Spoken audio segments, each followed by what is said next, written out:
So the last part that I want to talk about is my experiences with this, and I've touched on a few little stories that you guys have already heard, but as far as my plan and action and reflecting over the last few weeks, there's a few big takeaways that I really had from this experience. The first of these was that all these supports and actions come together to produce successful classroom management. So we're looking at this through the lens of classroom management. What can I do? What are the actions I can take to manage my classroom? And the way I look at it is you could set up all these actions, you could have all these point systems, you could have ticket charts to treasure chests and all these things. But what it really comes down to is students having these social emotional skills to foreground that. Otherwise, those tickets aren't going to work anyway. But if we can foreground having empathy in our classroom, building relationships, like loving one another and having empathy for one another, if we can foreground those skills, if we can foreground self-regulation and self-compassion with ourselves, then classroom management and behavior management, positivity, optimism all fall into place with that. And that's what I've witnessed over the last several weeks. I also want to talk about not being afraid to change your teacher mindset or what's going on up here.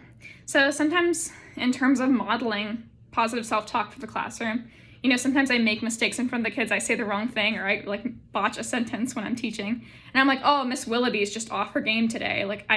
I say something that could be construed as negative, and then I think about, well, how could students take that when they talk about themselves? If they make a mistake, they're gonna go, oh, I'm just awful today. My brain's just off today. But that's not the case. So instead of saying that, I could change the narrative, change my perspective as a teacher, and sit there in front of my students and go, oops, Miss Willoughby made a mistake today. I can learn from this in the future.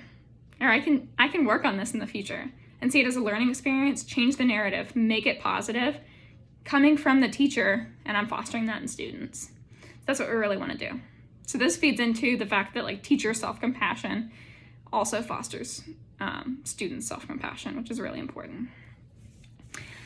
You want to speak to yourself how you would speak to your students, kind of is my takeaway from that story, and how they're always listening to you, what you're saying. They're modeling after how you treat yourself, and that's how they are going to treat themselves. And I think that's the end goal of what we're saying here. You want to lead with kindness and compassion in all that we do, not just for our students, but for ourselves as well, so they can feed off that and they can build positive relationships with themselves and with others in the future.